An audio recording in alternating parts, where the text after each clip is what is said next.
Buenos días, mi nombre es Mesías Ferro, soy profesor de Filosofía del Colegio Los Naranjos CIDE, administrado por los hermanos maristas de la enseñanza. Deseando que se encuentren bien, en compañía de todos sus seres queridos, teniendo los cuidados necesarios de prevención en estos momentos tan difíciles.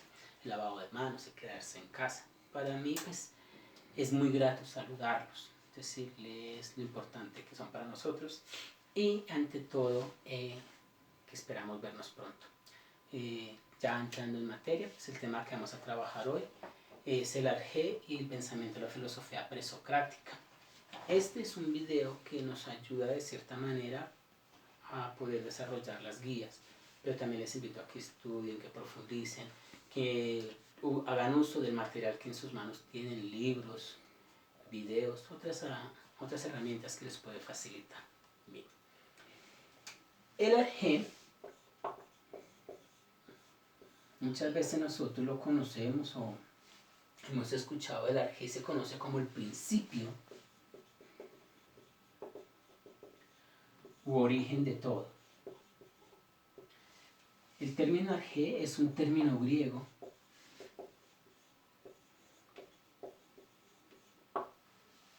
que nos invita o nos da como conclusión que habla sobre el origen del universo.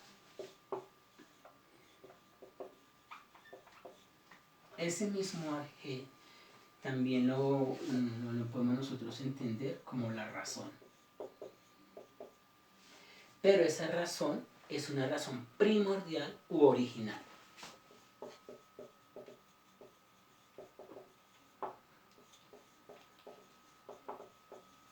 Primordial u original. ¿Dónde surge o cómo surge este arjé? Precisamente cuando se da inicio a la filosofía presocrática. La filosofía presocrática es una doctrina concebida por un grupo de pensadores que están antes del pensamiento de Sócrates, por eso se llama presocrática, ¿no? ¿Qué busca este grupo de filósofos, pensadores? Buscan comprender y descifrar el origen de todas las cosas, el origen de lo natural, el origen de todo lo que los rodea.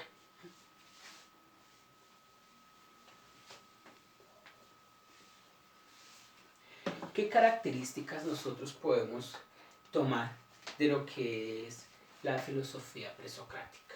Primero, la filosofía presocrática, los filósofos en su mayoría son griegos.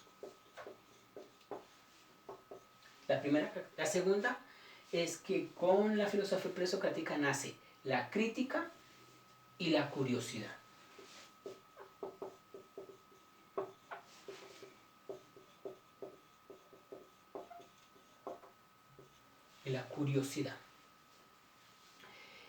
Cuando va surgiendo la crítica, la curiosidad, nos dan a conocer a nosotros la naturaleza y los fenómenos de la naturaleza. O sea, cómo o por qué se dan ciertos cambios climáticos, se dan ciertos fenómenos como el rayo, la lluvia. Y otra característica fundamental es que la filosofía presocrática no tiene precedentes o no viene de textos sagrados. O sea, no se basa en textos sagrados para hacer sus razonamientos. No se basa en eso. Otra característica de la filosofía griega, de la filosofía presocrática, es que los filósofos, que eran filósofos,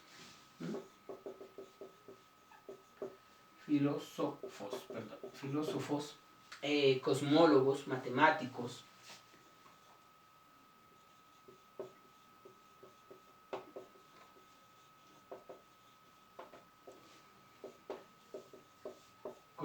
matemáticos, físicos, etc.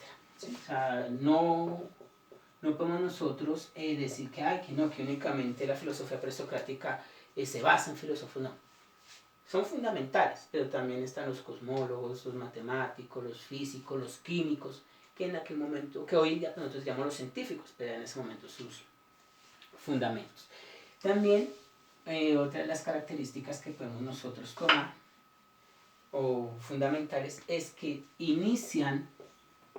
se inicia un pensamiento racional. un pensamiento racional. Y si se inicia un pensamiento racional, por ende, lo contrario sería que se rompe el pensamiento mitológico. Es decir, se acaba el pensamiento mitológico.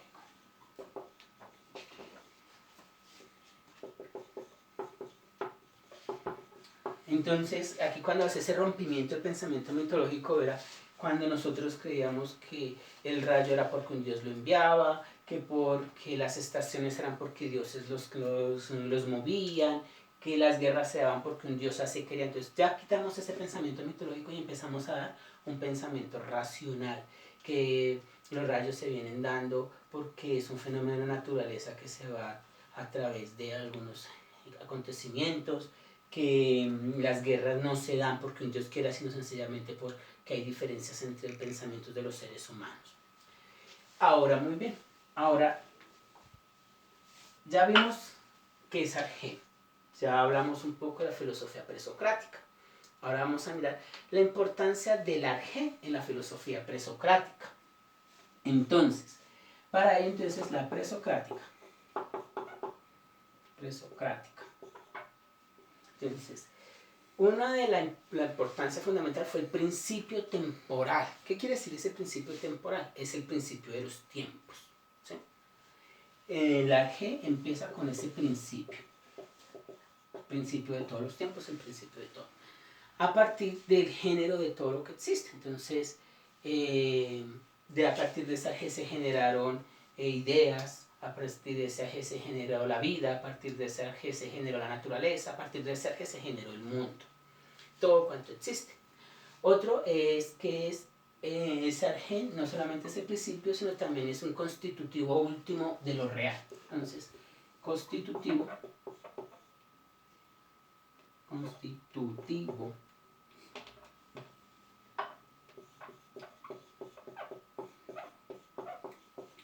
un constitutivo último de lo real. ¿Qué decimos nosotros que es ese constitutivo? Es decir, es ese elemento que se encuentra en todas las cosas. Ese elemento que muchas veces puede ser visible, o otras veces puede ser invisible o experimentable. Otra característica que nosotros podemos tomar de ahí es que los elementos que determinan, ¿sí?, ese Argel pueden ser elementos del ente. Cuando yo digo, entonces, ese Argel hace que ese elemento se encuentre el ser. ¿Qué quiere decir que ese elemento encuentre el ser o determine el ser de cada cosa? El Argel me permite encontrar características, funciones, finalidad, etc. ¿De qué? De ese elemento o de ese ente, como nosotros lo podríamos denominar. En pocas palabras, para la presocrática el Argel vendría siendo como ese motor por el cual empieza a moverse todo, por el cual el filósofo empieza a descubrir cómo se van a dar las cosas o cómo van evolucionando las cosas. Vamos a hacer un pequeño ejemplo de esto. Entonces, vamos a tomar algunos filósofos, como puede ser, digamos, Tales de Mileto. Para Tales de Mileto, el origen es el agua. Para Tales de Mileto, en aquel momento que Tales de Mileto decía que el origen era el agua, era porque en su mayoría todo estaba compuesto por agua. Si yo necesito un ladrillo, pues necesito agua para poder formar la masa o la mezcla para formar el ladrillo. Un árbol, aunque tú no lo veas, el árbol necesita agua pues, para su crecimiento, para realizar todos sus procesos de fotosíntesis, todos sus procesos de alimentación. El mismo cuerpo, el ser humano, el 70%, 75% del ser humano está compuesto por agua. Para Anaxímenes,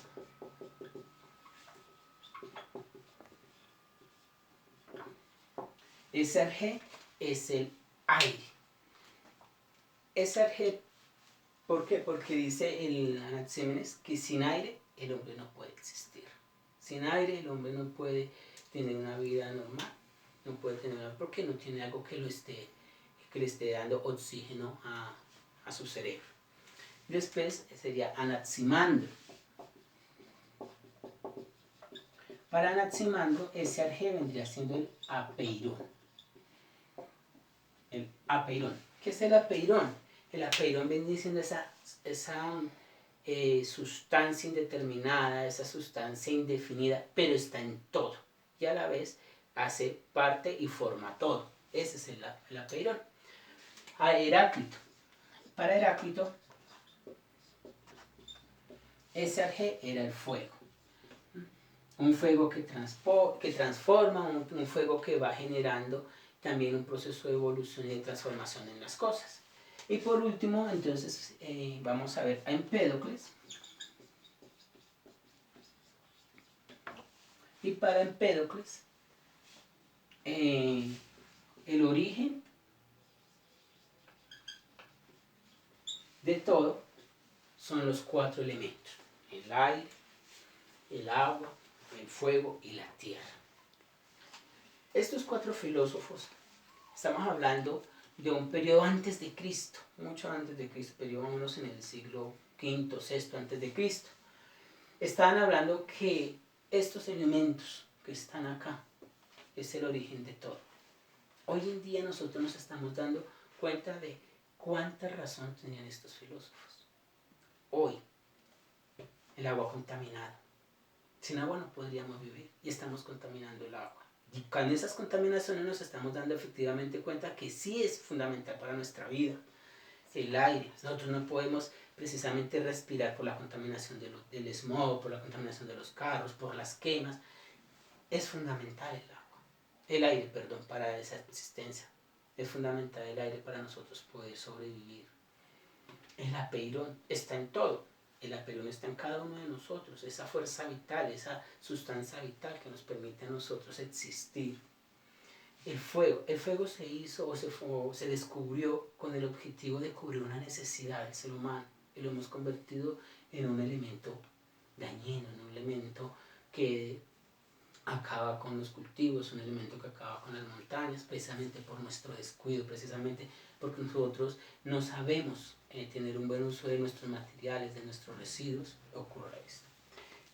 Los 4 elementos están los 3, la tierra, con nuestra tala de árboles, con nuestra estar botando basura, con como el descuido de nosotros, en vez de coger el papelito y guardarlo en el bolsillo, lo vamos botando en cualquier lado. Después se nos inundan las calles y entonces la culpa viene siendo del uno, del otro, pero la culpa es mía, porque yo boto un papel y ese papel va y tapa un caño. Yo boto un papel y ese papel va y tapa una alcantarilla. Esa es una pequeña reflexión que les quiero hacer. Si nuestros filósofos, hace miles de años, decían ellos que este es el origen, ¿por qué nosotros estamos destruyendo ese origen hoy en día? ¿Por qué nosotros no tenemos ese pensamiento de ir más allá, esa capacidad de razonar?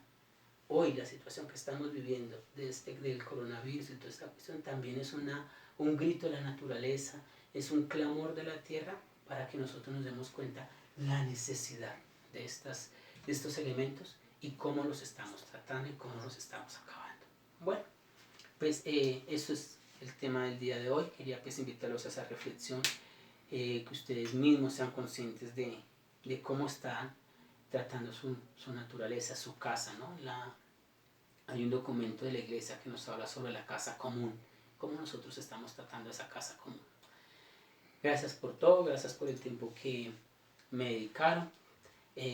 Espero, pues como les digo, podernos ver pronto, podernos dar un fuerte abrazo y entre todos generar estrategias de cuidado por nuestro hogar. Muchas gracias.